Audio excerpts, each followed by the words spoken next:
My name is Megan Burnham, and tonight I will be presenting to you, the school board, on correlations between identification of students as talented and gifted, their performance on statewide assessments, and their academic performance in the classroom as measured by their presence on school-wide honor roll.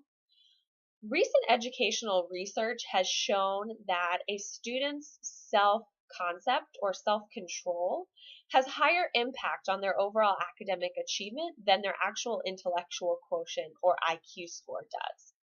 Research has also found that many gifted students with very high intelligence quotients are not performing as well academically and are not making as frequent of appearances on school-wide merit or honor roll lists.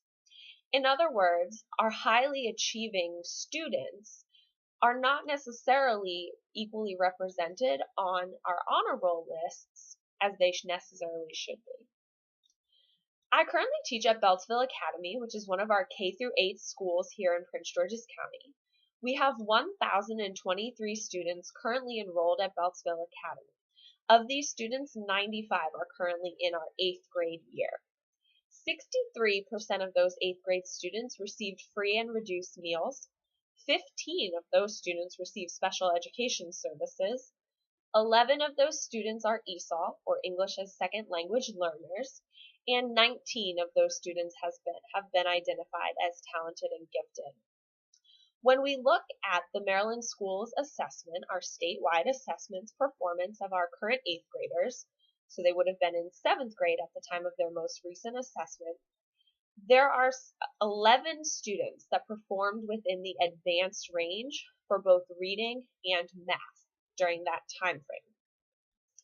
Of these 11 students, 6 of them were represented on the regular honor rolls list for Beltsville Academy.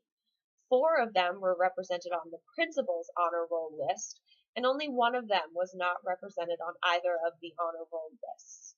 At Beltsville Academy, in order to earn a place on the principal's honor roll, you have to have a perfect 4.0 GPA, or in other words, you need A's in all of your core classes. In order to be presented on the regular honor roll list, you have to have a GPA of 3.0 or above, and that, in other words, only A's and B's in all of your classes. When we look at our talented and gifted students in correlation with the number of students who performed within the advanced range on our statewide assessments, most of these students are being represented on the honor roll at Beltsville Academy. In fact, when we consider our talented and gifted students, 22% are on the principals or the highest honor rolls with perfect GPAs of 4.0. 73% are on the traditional honor roll with GPAs of 3.0 or higher, and only 5% are not represented on the honor roll. So overall, very large numbers, in fact 95% of students identified as talented and gifted are presented on the honor rolls for Beltsville Academy. Also, when considering our students who performed within the advanced ranges for the math and reading Maryland state assessments, we have high numbers again. 91% of those students are represented on either the honor roll or the principal's honor roll with GPAs of 3.0 or above. So I think one of the things that Beltsville Academy is doing very well so that our high achieving students are being represented on these honor rolls is that we have a very rigorous honors course schedule at Beltsville. Our teachers attend specialized training both over the summer and during the school years with intensive professional developments on how to best enrich their curriculum and develop very hands-on and very student-led and student-involved curricula for their courses. Our teachers use many hands-on and individualized research-based projects in order to increase their student knowledge while also teaching the general curricula as required by Maryland State. I think our administrators at our school and also our talented and gifted program coordinator are very involved with each of the students as well as each of the teachers who are coordinating those honors courses at our middle school level. By having the students invested in those classes, I think that builds their interest, it builds their dedication to the course, and it improves their overall academic achievement.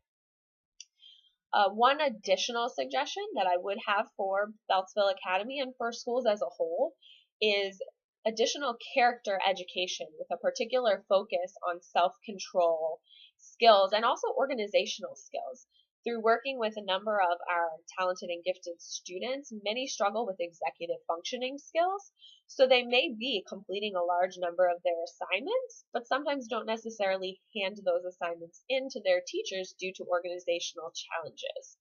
So we also have daily agenda books and planners that are required to be completed at the onset of each class as they move from mod to mod.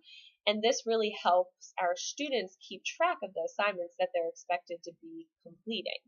So I think overall, Beltsville Academy is demonstrating really strong performance of our talented and gifted and students who are performing in the advanced range on state assessments with their performance on academics and their presence on honor rolls.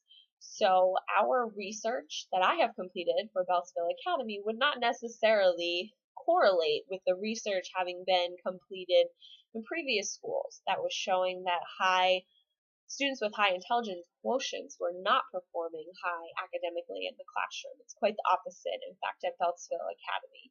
So overall, I think our school has done a strong job of allowing those students to shine in the classroom and also on state assessments, and I feel that our school will continue to do so in the future. Thank you very much for allowing me to be here with you tonight. I enjoyed completing this